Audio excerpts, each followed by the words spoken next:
ನಿಮ್ಮ ಸಿನಿಮಾ ಮತ್ತೆ ಧಾರಾವಾಹಿಗಳಲ್ಲಿ ಅವ್ರನ್ನ ಆಯ್ಕೆ ಮಾಡಬೇಕು ಅಂತ ನಿಮ್ಗೆ ಯಾವತ್ತೂ ಅನಿಸ್ತಿಲ್ವಾ? ಇಲ್ಲ, ಆ ಸಂದರ್ಭ ಬರಲಿಲ್ಲ. ಅವಳಿಗೂ ಅಪೇಕ್ಷೆ ಇರಲಿಲ್ಲ, ಅವಳು ಬ್ಯುಸಿ ಆಗಿದ್ಲು. ನಾನು ನನ್ನ ಸಂದರ್ಭಕ್ಕೆ ತಕ್ಕ ಹಾಗೆ ಬಹಳಷ್ಟು ಹೊಸ ಕಲಾವಿದರ ಜೊತೆಗೆ ನಾನು ಮಾಡ್ತಿದ್ದೆ. ಆದ್ರೆ ಯಾವಾಗ್ಲಾದ್ರೂ ಸಿಕ್ಕಿದಾಗ ಆ ತಮಾಷೆ ಇರ್ತಿತ್ತು. ನೀವು ನಮ್ಮನ್ನೆಲ್ಲ ಕರಿಯಲ್ಲ ಬಿಡಿ ಮೇಷ್ಟ್ರೆ ಅಂತ ತಮಾಷೆ ಮಾಡ್ತಾ ಇದ್ಲು. ಅಯ್ಯೋ ಇಲ್ಲಮ್ಮ, ನಾನು 2 ವರ್ಷಕ್ಕೊಂದು ಸಿನಿಮಾ ಮಾಡೋನು, ಯಾರೋ ನಮ್ಮ ವಿದ್ಯಾರ್ಥಿಗಳಲ್ಲಿ ಹಾಕೊಂಡು ಹೊಸಬ್ರ ಜೊತೆ ಕೆಲಸ ಮಾಡ್ತಿರ್ತೀನಿ ಅಂತ.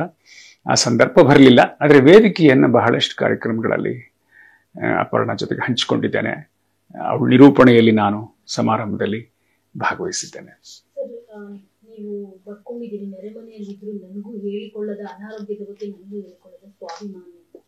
ನಿಮ್ಗೆ ಈ ಬಗ್ಗೆ ಮಾಹಿತಿನೇ ಇರ್ಲಿಲ್ವಾ ಸರ್? ಜೊತೆಗೆ ಎಷ್ಟು ಶಾಕಿಂಗ್ ಆಗಿತ್ತು ಅವರ ಸಾವಿನ ಸುದ್ದಿ? ಈ ಬಗ್ಗೆ ನನಗೆ ಯಾವ ಮಾಹಿತಿಯೂ ಇಲ್ಲ.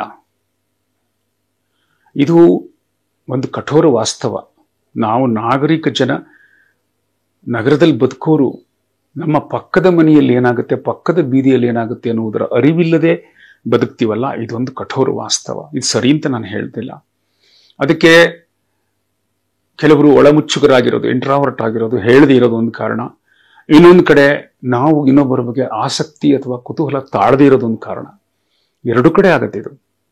ಆಮೇಲೆ ಅವರೆಲ್ಲ ಸೆಲೆಬ್ರಿಟೀಸ್ ಆಗಿ ಕಾರ್ಯಕ್ರಮಗಳಲ್ಲಿ ಸಿಗ್ತಿದ್ದಾಗ ಚೆನ್ನಾಗಿದ್ದಾರೆ, ಎಲ್ಲ ಚೆನ್ನಾಗಿದ್ದಾರೆ, ಎಲ್ಲೋ ಸಿಗ್ತಾರೆ ಅನ್ಕೊಂಡು ಹೋಗ್ತಿರ್ತೀವಿ.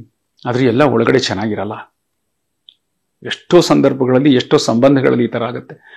ನನಗೆ ಆ ರಾತ್ರಿ ನ್ಯೂಸ್ ನೋಡಿದಾಗ ನನಗೆ ನಿಜಕ್ಕೂ 2 ಸಲ ಗಾಬರಿ ಆಗಿ ಹೋಗಿ ಮತ್ತೆ ಮತ್ತೆ ಚೆಕ್ ಮಾಡ್ಕೊಂಡೆ. ಆಮೇಲೆ ಕೆಲವರಿಗೆ ಕರೆ ಮಾಡಿ ಹೇಳಿದೆ, ಹೌದಾ ಇದು ಏನಾದ್ರು ತಪ್ಪು ಸುದ್ದಿನ ಅಂತ. ಇಲ್ಲ, ನೀವು ಅದೇ ಅಪರ್ಣಾ ನಿರೂಪಕಿ ಅವರೇನೆ.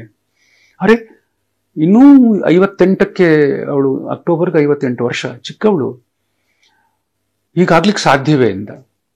ಸಾಧ್ಯ. ನಮ್ಮ ನಡುವಿನ ವರ್ತಮಾನ ಎಷ್ಟು ಕಠೋರವಾಗಿದೆ ಅಂದರೆ, ನಮ್ಮ ಕಾಯಿಲೆಗಳು, ನಮ್ಮ ಸಮಸ್ಯೆಗಳು, ಅವು ಬಹಳ ಗುಟ್ಟಾಗಿ ಮನುಷ್ಯನ ಬದುಕನ್ನು ಪ್ರವೇಶ ಮಾಡಿ ಬಲಿ ತೆಗೆದುಕೊಂಡು ಬಿಡ್ತವೆ. ಕೆಲವು ಸರಿ ಹೇಳ್ಕೋಬೇಕು, ಕೆಲವು ಸರಿ ಹೇಳ್ಕೊಳಕ್ ಆಗಲ್ಲ.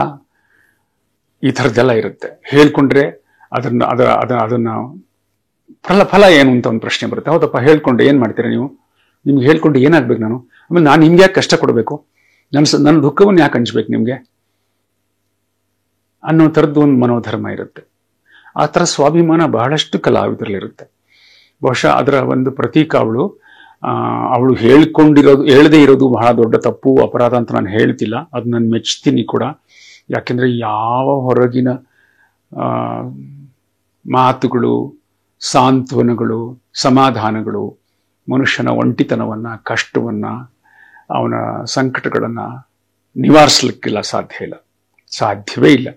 ಅದು ಒಂದು ತಾನೇ ಅನುಭವಿಸಿ ತಾನೇ ಅದಕ್ಕೆ ಬೆಲೆ ತೆರಬೇಕಾದಂಥದ್ದು. ಬಹುಶಃ ಅವರ ಅತ್ಯಂತ ಆಪ್ತ ವರ್ಗದಲ್ಲಿ ಅದು ಗೊತ್ತಿತ್ತು ಅನ್ಸತ್ತೆ. ನಿಜಕ್ಕೂ ನನಗೆ ಗೊತ್ತಿರಲಿಲ್ಲ. ಅದರಿಂದ ನನಗೆ ಅವತ್ತು ಎಷ್ಟು ದೊಡ್ಡ ಶಾಕ್ ಆಯ್ತು ಅಂದ್ರೆ, ಬೆಳಗ್ಗೆ ಎದ್ದು ತುಂಬಾ ಪ್ರಯಾಣ ಪ್ಲಾನ್ ಆಗ್ಬಿಟ್ಟಿತ್ತು, ಹೊರಟಬೇಕಾಗಿತ್ತು. ಪ್ರಯಾಣ ಹೊರಟವನು ಮೊದಲು ಅಲ್ಲಿಗೆ ಹೋಗಿ ಅಂತಿಮ ದರ್ಶನ ಪಡೆದು ನನ್ನ ಗೌರವವನ್ನು ಸಲ್ಲಿಸಿ ನಂತರ ನನ್ನ ಪ್ರಯಾಣವನ್ನು ಮುಂದುವರಿಸಿದೆ. ಇವತ್ತು ಆ ಪ್ರಶ್ನೆ ಇದೆಯಲ್ಲ, ಎಲ್ಲರಿಗೂ ಗೊತ್ತಾಗುವುದು, ಎಲ್ಲರಿಗೂ ಗೊತ್ತಾಗದೇ ಇರೋದು, ಅದು ಬಹಳ ಜಟಿಲವಾದ ಪ್ರಶ್ನೆ. ಗೊತ್ತಾದ್ರೆ ಏನ್ ಲಾಭ ಇದೆ?